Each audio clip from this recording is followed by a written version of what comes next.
Yoga is a reflection. So anything that's outside is a reflection of us inside. When you think of something, you act on it. Suddenly some experience occurs and you feel something. That is exactly a reflection of what's going on internally. Obviously, if you go to a mirror, you may not see your face exactly the same as if someone was looking directly at you. You'd see a reflection of you. You see a slightly different view of your face. In a yoga practice, if you take this on, this mental space, or this idea, you would imagine, if you close your eyes, what your pose or posture would look like if you were in any pose you want to pick. If you were in the posture correctly, what would it look like if you visualize yourself in the pose? Once you have this concentration down, your mind or your mental fitness starts to increase. You get better at imagery, you get better at visualizing, you get better at seeing what's inside.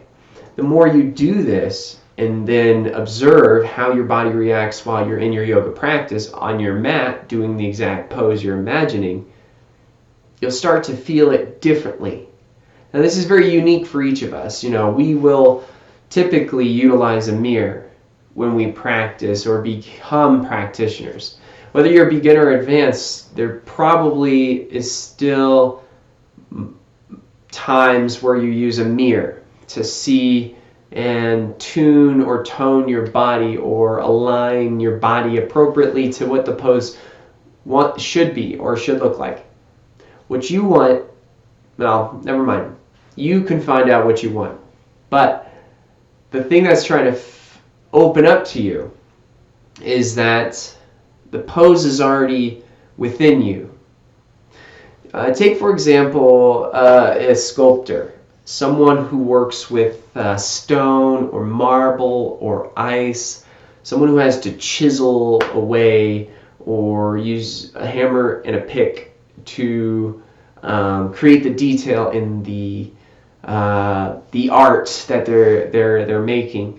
Most of these, a majority, maybe all, I haven't talked to everyone, but there is a handful or more artists out there, sculptors, who would see the art in the piece and then take away what wasn't part of the sculpture. So they would see it visually already in this box, this block of marble or block of ice. And they would carve away all the pieces that shouldn't be there so they could see the final form of the sculpture. Similar to that, as you visualize, what your body will start to do is shift. Just like the sculptor shifts from this side to that side to pick off a little bit more. Another visual of this would be like peeling back the onion. Every time you go down a layer, you have to visually understand more. But what if you knew what the inside of the onion looked like? How would you see it if all the layers were on top of each other? You'd have to visualize it. Similar to that. Another way to look at it is take an Olympian for an example. Olympians are mentally fit, physically fit. They are the top of human beings at what they do. One of the biggest practices they do before getting into a race or a competition is to visualize themselves doing the full thing, whatever it is.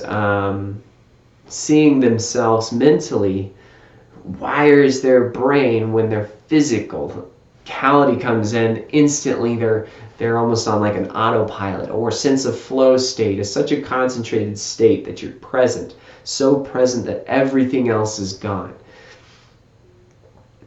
Now, how do we see this outside of us? Well, that's exactly when you go into the race, you get to observe what you were visualizing. When you get into a pose, you get to observe the reflection of what you were imagining. When you get into any situation, if you put just a little time into a purpose or some sort of reason or a vision of why you're getting into it, you're going to start to notice that the full potential of that position, posture, or idea, or art, or even in your breath will become what it's always supposed to be.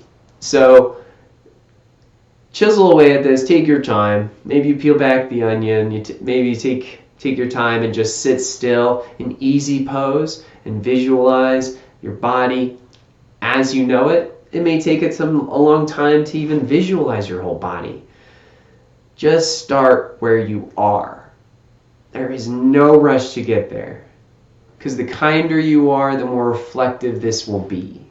The more frustrated you are, the more frustrated it will be. Your balance does start from within, and just like the world around you, it all starts within for all of us. Thank you. Namaste. I hope you have a great practice.